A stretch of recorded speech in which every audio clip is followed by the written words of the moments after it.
Bienvenidos a Noticias CGG con estos especiales anecdóticos de Venezuela. Y comenzamos escuchando esta impresionante música del intro de la serie del gran Franco Zeffirelli, Jesús de Nazaret. Una serie que marcó y sigue marcando generaciones, sobre todo por el actor que interpretó a Jesús, Robert Powell. La imagen de Powell se hizo normal, como el Jesús de templos, perfiles de WhatsApp, estampitas y sobre todo referencia fílmica a observar en la Semana Santa. Es así que en una visita a Venezuela, a la ciudad de Puerto Ordaz, Robert Powell resalta una anécdota que lo hizo pensar en el impacto del personaje que interpretó. Una vez estaba en Venezuela grabando una serie italiana, después del éxito de Jesús de Nazaret. Era Semana Santa.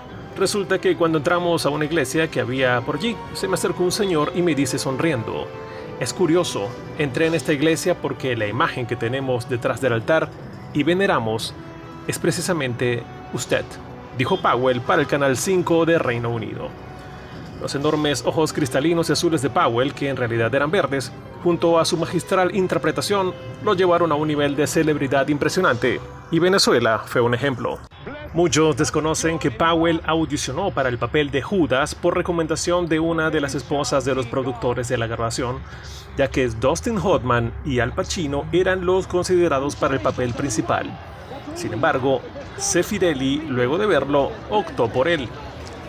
El único problema es que después de escoger a Powell en el papel de Jesús, tuvieron que lidiar con el hecho de que él convivía con una mujer sin haber contraído matrimonio. Después de que se conoció que sería el Mesías, aparecieron titulares como Jesús vive en pecado con su novia, por lo que Powell tuvo que casarse con ella de inmediato. Luego de interpretar a Jesús, Powell realizó papeles no tan trascendentes como el del Nazareno, pero legó su voz a trabajos de audio y lectura de libros famosos para programas radiales.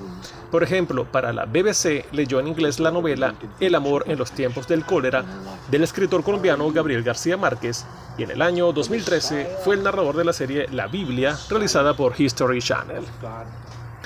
Seguimos con más anécdotas muy pronto en estos especiales de Noticias CGG. Recuerden suscribirse a nuestro canal.